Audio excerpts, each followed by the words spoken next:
ಹುಲಸೂರು ಪಟ್ಟಣದ ಅಲಮಪ್ರಭು ಶೂನ್ಯಪೀಠ ಅನುಭವ ಮಂಟಪದಲ್ಲಿ ಬೇಡ ಜಂಗಮ ಸಂಘದ ವತಿಯಿಂದ ಶನಿವಾರ ರಾತ್ರಿ ನಡೆದ ಶ್ರೀ ಜಗದ್ಗುರು ರೇಣುಕಾಚಾರ್ಯ ಜಯಂತಿ ಯುಗಮನೋತ್ಸವ ಹಾಗೂ ಧರ್ಮ ಜಾಗೃತಿ ಸಮ್ಮೇಳನ ಕಾರ್ಯಕ್ರಮದ ಉದ್ಘಾಟನೆ ನಡೆಯಿತು.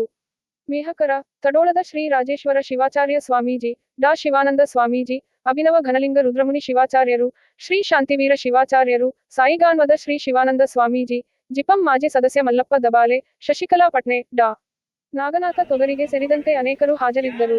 ಮೇಹಕರ, ತಡೋಳದ ಶ್ರೀ ರಾಜೇಶ್ವರ ಶಿವಾಚಾರ್ಯ ಸ್ವಾಮೀಜಿ ಅಭಿಮತ 371 ಜೆ ತಿದ್ದುಪಡಿ ಮಾಡಿದ್ದರೆ ಕಲ್ಯಾಣ ಕರ್ನಾಟಕ ಹೊಸ ರಾಜ್ಯ ಕಟ್ಟಿಕೊಳ್ಳುತ್ತೇವೆ. 371 ಜೆ ಬದಲಿಸುವ ಅಧಿಕಾರ ರಾಜಕೀಯ ನಾಯಕರು ಹಾಗೂ ಸರ್ಕಾರಿ ಅಧಿಕಾರಿಗಳಿಗಿಲ್ಲ. ಇದು ಯಾರ ಅಪ್ಪನ ಸ್ವತ್ತಲ್ಲ, ಇದು ನಮ್ಮ ಹಕ್ಕು, ಅದನ್ನು ಕಸಿದುಕೊಳ್ಳಲು ಬಿಡುವುದಿಲ್ಲ ಎಂದು ಮೇಹಕರ, ತಡೋಳ ಶ್ರೀ ರಾಜೇಶ್ವರ ಶಿವಾಚಾರ್ಯ ಸ್ವಾಮೀಜಿ ಎಚ್ಚರಿಕೆ ನೀಡಿದರು. ಪಟ್ಟಣದ ಅಲ್ಲಮಪ್ರಭು ಶೂನ್ಯಪೀಠದ ಅನುಭವ ಮಂಟಪದಲ್ಲಿ ಬೇಡ ಜಂಗಮ ಸಂಘದ ವತಿಯಿಂದ ಶನಿವಾರ ರಾತ್ರಿ ನಡೆದ ಶ್ರೀ ಜಗದ್ಗುರು ರೇಣುಕಾಚಾರ್ಯ ಜಯಂತಿ, ಯುಗಮನೋತ್ಸವ ಹಾಗೂ ಧರ್ಮ ಜಾಗೃತಿ ಸಮ್ಮೇಳನದಲ್ಲಿ ದಿವ್ಯ ನೇತೃತ್ವ ವಹಿಸಿ ಆಶೀರ್ವಚನ ಹೇಳಿದರು. ಹಿಂದುಳಿದ ಭಾಗವಾದ ಹೈದರಾಬಾದ್ ಕರ್ನಾಟಕದ ಅಭಿವೃದ್ಧಿ ಉದ್ದೇಶಕ್ಕಾಗಿ ಅಲ್ಲಿನ ಸರ್ಕಾರ 371 ಜೆ ಕಾಯ್ದೆಯ ಮೂಲಕ ಈ ಭಾಗದ ಜನರಿಗೆ ವಿಶೇಷವಾದ ಹಕ್ಕು ನೀಡಿದೆ. ಆದರೆ ಮೈಸೂರಿನ ಒಂದು ಸಂಸ್ಥಾನ ಈ ಕಾಯ್ದೆ ರದ್ದುಗೊಳಿಸುವಂತೆ ಸರ್ಕಾರಕ್ಕೆ ಮನವಿ ಮಾಡಿಕೊಂಡಿದೆ. ಒಂದು ವೇಳೆ ಹೀಗೆ ಏನಾದರೂ ಆದಲ್ಲಿ ಕಲ್ಯಾಣ ಕರ್ನಾಟಕ ಪ್ರತ್ಯೇಕ ರಾಜ್ಯ ರಚನೆಗಾಗಿ ಬೀದರ್ ಜಿಲ್ಲಾ ಮಠಾಧೀಶರ ಒಕ್ಕೂಟ ಹಾಗೂ ಸಮಸ್ತ ಧಾರ್ಮಿಕ ಪ್ರತಿನಿಧಿಗಳಿಂದ ಹೋರಾಟ ಪ್ರಾರಂಭ ಮಾಡಬೇಕಾಗುತ್ತದೆ ಎಂದು ಎಚ್ಚರಿಸಿದ್ದಾರೆ. ಹೈದರಾಬಾದ್ ನಿಜಾಮ ಅಂದು ಸರ್ಕಾರಿ ಹುದ್ದೆಗಳಿಗೆ, ವತನಕ್ಕೆ ಲೋಗ, ಅಂದರೆ ಸ್ಥಳೀಯರಿಗೆ ಆದ್ಯತೆ ನೀಡಬೇಕು ಎಂದು ನಿಯಮಗಳು ರೂಪಿಸಿದ. ಅದರಂತೆ ಇಂದು ಭಾರತ ಸರ್ಕಾರ ಈ ಭಾಗದ ಜನರ ನಿರಂತರ ಹೋರಾಟದ ಪ್ರತಿಫಲವಾಗಿ 371 ಜೆ ವಿಶೇಷ ಕಾಯ್ದೆಯನ್ನು ಜಾರಿಗೆ ತರುವುದರ ಮೂಲಕ ಈ ಭಾಗದ ಜನರ ಸರ್ವಾಂಗೀಣ ಅಭಿವೃದ್ಧಿಗೆ ನೆರವು ನೀಡಿದೆ. ಇದನ್ನು ಯಾವುದೇ ಕಾರಣಕ್ಕೂ ರದ್ದುಗೊಳಿಸಕೂಡದು. ಇದು ಯಾರಪ್ಪನ ಸ್ವತ್ತು ಅಲ್ಲ ಎಂದು ತಿಳಿಸಿದರು. ಸುಂದರ ಮನಸ್ಸು ಇದ್ದಾಗ ಮಾತ್ರ ಸುಂದರ ಮನೆ ಕಟ್ಟಲು ಸಾಧ್ಯ. ಸುಂದರ ಮಾನಸು ಪಡೆಯಬೇಕಾದರೆ ಗುರುಗಳ ಮಾರ್ಗದರ್ಶನ ಅಗತ್ಯವಾಗಿದೆ. ಸಾಕಷ್ಟು ಮಕ್ಕಳಿಗೆ ಪಾಲಕರ ಉಪದೇಶವಿಲ್ಲದೆ ದಾರಿ ತಪ್ಪುತ್ತಿದ್ದಾರೆ ಎಂದು ಕಳವಳ ವ್ಯಕ್ತಪಡಿಸಿದ್ದರು. ಶ್ರೀ ಡಾ ಶಿವಾನಂದ ಸ್ವಾಮೀಜಿ ಮಾತನಾಡಿ, ಜಂಗಮ ಜನರು ತೀರಾ ಬಡತನ ರೇಖೆಗಿಂತ ಕೆಳಗಿರುವ ಕುಟುಂಬಗಳು ಇವೆ.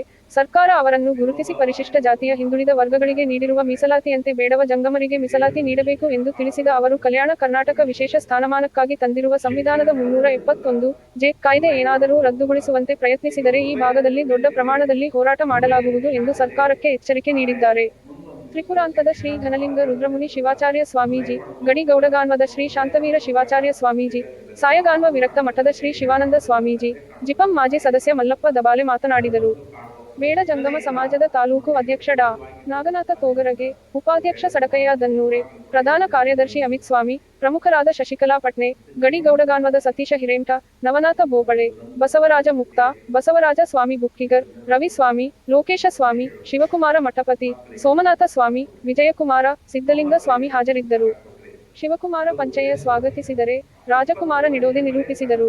ಹಿಂದುಳಿದ ಕಲ್ಯಾಣ ಕರ್ನಾಟಕ ಭಾಗ ಅಭಿವೃದ್ಧಿಗಾಗಿ ಸರ್ಕಾರ 371 ಜೆ ತಿದ್ದುಪಡಿ ಮಾಡಿ ಜನರಿಗೆ ಸೌಲಭ್ಯ ನೀಡುತ್ತಿದೆ. ಆದರೆ ಮೈಸೂರು ಭಾಗದ ಕೆಲ ಸಂಘಟನೆಗಳು ವಿನಾಕಾರಣ 371 ಜೆ ರದ್ದು ಮಾಡಬೇಕು ಎಂಬ ಕೂಗು ಕೇಳಿ ಬರುತ್ತಿದ್ದರಿಂದ ಈ ಭಾಗದ ಜನರಿಗೆ ತುಂಬಾ ನೋವುಂಟು ಮಾಡಿದೆ. ಒಂದು ವೇಳೆ ವಿಧೇಯಕ ತಿದ್ದುಪಡಿ ಮಾಡಿದ್ದರೆ ರಸ್ತೆಗಿಳಿದು ತೀವ್ರ ಹೋರಾಟ ಮಾಡಬೇಕಾಗುತ್ತದೆ. ಶ್ರೀ ಡಾ ಶಿವಾನಂದ ಸ್ವಾಮೀಜಿ, ಹುಲಸೂರು.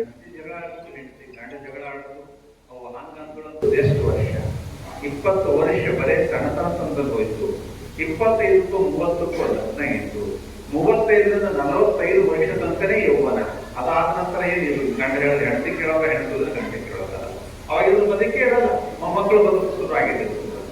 ಆ 25ರಿಂದ 30, 45 ವರ್ಷ, 25 ವರ್ಷ ನಿಮ್ಮ ಬದುಕಿನಲ್ಲಿ ಗಂಡ ಹೆಂಡತಿ ಜಗಳ ಆಡೋದು, ಹೆಂಡತಿ ಗಂಡ ಜಗಳ ಆಡೋದು, ಅವು ಹಂಗಂತಗಳಂತೂ ಅಪ್ಪ ಹಿಂಗಂತಗಳಂತೂ ವೇದನೆಯಲ್ಲೇ ಬದುಕು ಕಳೆದಕ್ಕಿಂತ ಮಕ್ಕಳಿಗೂ ಕೂಡ ಹೇಳ್ರಿ, ಬದುಕುವ ಮನಸ್ಸು ಸಮಾಧಾನ ಇಟ್ಕೊಂಡು ವಿಚಾರ ಇಟ್ಕೊಂಡು ಬದುಕು ಅಂತ ಹೇಳ್ತಕ್ಕಂಥ ಪಾಠ ತಾಯಿ ತಂದೆಗಳು ಕಲಿಸುತ್ತೆ.